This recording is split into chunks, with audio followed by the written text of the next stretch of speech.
తిరుమల శ్రీవారి రోజువారీ హుండీ ఆదాయం సగటున 3.5 నుంచి 4 కోట్లు. ప్రతిరోజు శ్రీనివాసుడి దర్శనం కోసం వచ్చే భక్తజనం సంఖ్య 60 నుంచి 80 వేలు. ప్రత్యేకమైన రోజుల్లో అది 1,00,000 కూడా దాటొచ్చు. 5 ఏళ్ల క్రితం ఇప్పటికీ 7 కొండలపై భక్తుల రద్దీ దాదాపు రెట్టింపైంది. తెలుగు రాష్ట్రాల్లో ఈ మార్కును టచ్ చేయగలిగే టెంపుల్ ఇంకేదైనా ఉందా? నిన్నటిదాకా ఇది ప్రశ్నగానే ఉండేది, కానీ ఇప్పుడు జవాబు దొరుకుతోంది. అవును, రేస్లో దూసుకెళ్తోంది లక్ష్మీ నరసింహుని సన్నిధి యాదాద్రి.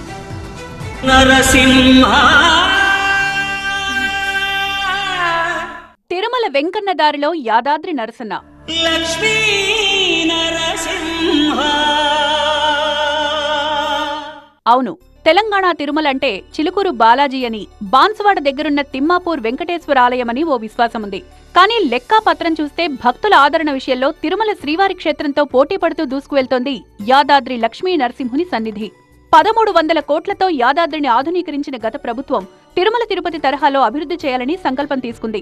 పునర్నిర్మాణం జరిగిన దాదాపు 3 ఏళ్ల తర్వాత ఆ కల సాకారం అవుతున్నట్టుంది. యాదాద్రికి భక్తుల రద్దీ క్రమక్రమంగా పెరుగుతోంది. రికార్డు స్థాయిలో ఆదాయం సమకూరుతోంది. మనం తిరుపతికి వెళ్ళాలంటే చాలా దూరం వరకు వెళ్ళాలి. అదే ఈ నరసింహస్వామి మనకి దగ్గరలో, అయ్యగారు మన వెంకటేశ్వర స్వామి లాగా లక్ష్మీ నరసింహస్వామి మనకి దగ్గరలో ఉన్నాడు హైదరాబాద్ తెలంగాణలో. తిరుపతిలో గోవింద స్మరణ మనం చేసుకుంటూ క్యూ లైన్లో ఎట్లా వెళ్తామో ఇక్కడ కూడా ఆ విధంగానే జరుగుతున్నది. అన్ని ఉత్సవాలు సేవలు చాలా బాగున్నాయి. చాలా బాగుందండి. ఒకప్పుడు యాదగిరిగుట్టతో పోలిస్తే ఇప్పుడు చాలా మారిపోయింది. సేమ్ మనం తిరుమలకి వెళ్తే చుట్టూ కొండలు ప్రదేశాలు ఎలా ఉంటాయో ఇక్కడ కూడా అలానే ఉంది. ఆలయ పునర్నిర్మాణం జరగకముందు రోజుకు 15,000 మందికి మించి భక్తులు వచ్చేవారు కాదు. ఇప్పుడు రెట్టింపవుతోంది.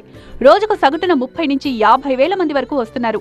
పండగలు, సెలవు రోజుల్లో భక్తుల సంఖ్య 1,00,000 దాటుతోంది. కొందరైతే ఏడాదిలో 4-5 సార్లు యాదాద్రికి రావడాన్ని ఆనవాయితీగా పెట్టుకున్నారు. ఈ నెల 16వ తేదీ ఆదివారం రికార్డు స్థాయిలో 1,00,000 మంది స్వామివారిని దర్శించుకున్నారు.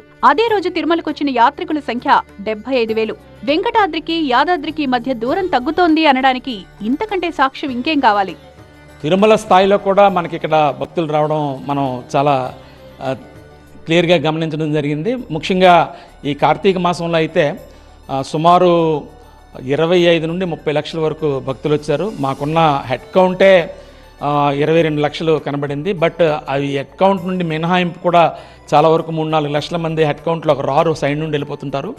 సో 25 నుండి 30 లక్షల వరకు గత కార్తీక మాసంలో దర్శనం చేసుకున్నారు. 2014లో ఆలయ వార్షిక ఆదాయం 61 కోట్లు. ఇప్పుడు అది 4 రెట్లు పెరిగింది.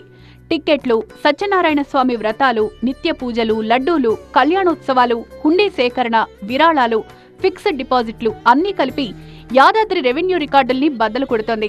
ఈ నెల 16న రికార్డు స్థాయిలో 1.4 కోట్ల ఆదాయం సమకూరింది. ఆలయ చరిత్రలోనే ఇది సెకండ్ హైయెస్ట్.